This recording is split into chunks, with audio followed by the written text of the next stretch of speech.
naman natin, simula ito ng pag-organize ng mga tournament. Kung ano man ang sa tingin nyo, ikagaganda pa ng mga susunod na tournament, pwede kayo mag-suggest. I-open lang ninyo. Kung hindi man personally sa akin, sabihin nyo, mag-notice kayo doon sa Old Filipino Dila. Para sa mga susunod, mapapaganda pa natin. Actually, sasabihin ko na ito sa lahat, may nag-comment doon tungkol doon nga sa book kung bakit Italian. Para maintindihan din ng lahat. Kasi unang-una, kaya naging Italian yan, para maintindihan ng kampo kung anong gagawin natin dito. At alam nila yung terms, rules and regulation natin. Para naintindihan.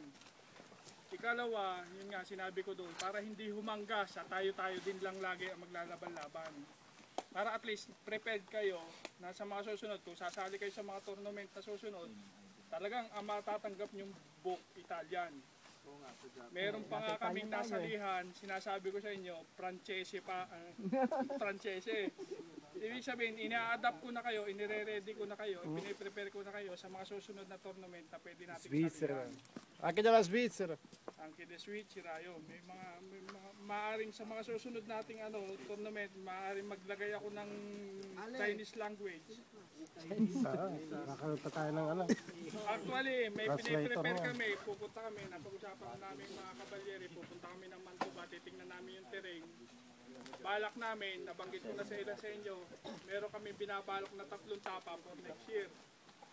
Bali magkakasunod yun na alam pinali, merong pinaling tinatawag. Maaring isa dito, isa sa Mantuba o isa sa Firenze, titingnan natin lahat ng mga terrain. Bibigyan namin ng panahon na mapuntahan yung mga terreno yun para hindi naman lahat sa isang lugar dito. Maaring sa Mantuba, pwede pa tayo mag-invite. At this point, kung talagang makakapag-comment kayo ng magaganda, may ipoproduce natin ng maganda, pwede tayo mag-invita kahit mga Italian teams.